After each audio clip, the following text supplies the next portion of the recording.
victory is not about for the next election. It is about for next generation. हामीले चाहिँ यो जेनेरेसनको लागि पनि देश बनाउनु पर्छ। हामीसँग हाम्रा प्राध्यापक डाक्टर युवराज सङ्ग्रौला सर पनि हामीसँग भइबस्छन् छ। उहाँ एउटा बौद्धिक व्यक्तित्व, राष्ट्रिय तथा अन्तर्राष्ट्रिय रूपमा चाहिँ परिचित बौद्धिक व्यक्तित्व। उहाँसँग आएर यो मञ्चमा उहाँलाई चाहिँ भविष्य यो शुभकामना दिन पाउँदाखेरि पनि म धेरै गौरवान्वित भाव महसुस गरेको छु। म न्यायप्रेमी सबै नेपाली दाजुभाइहरू जो एमालेमा होला, काङ्ग्रेसमा होला, अरू राजनैतिक शक्तिमा भएको पनि जसले तपाईँले देशलाई स्पष्ट माया गर्नुहुन्छ, please come to us, we work together. हामी सहकार्य गरेर जानुपर्छ। देशमा हामीलाई यस्तो शक्तिको साथो छ जो लोकतान्त्रिक पद्धतिमा आधारित भएर सबै समेटेको भन्ने त्यसको शक्तिको आवश्यकता छ।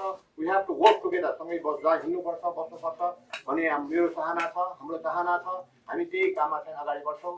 र अन्तमा म युवराज सरको चाहिँ जुन चाहिँ झापा नम्बर 2 नम्बर प्रदेशबाट उहाँले उम्मेदवारी दिनुभएको छ, उहाँमा म यसबाट चाहिँ यहाँहरू मार्फत यो प्रेस मिटबाट मेरो स्वेच्छाकर्मी साथीभाइ, सहकर्मी साथीभाइलाई सबै के पनि आह्वान गर्न चाहन्छु भने जो जहाँ हुनुहुन्छ उहाँले युवराज सरलाई पूर्ण रूपमा सहयोग गर्नुहुनेछ र गर्नुहोस् भन्ने आह्वान गर्दै युवराज सरको चाहिँ उहाँको उम्मेदवारी, उहाँको सफलताको शुभकामना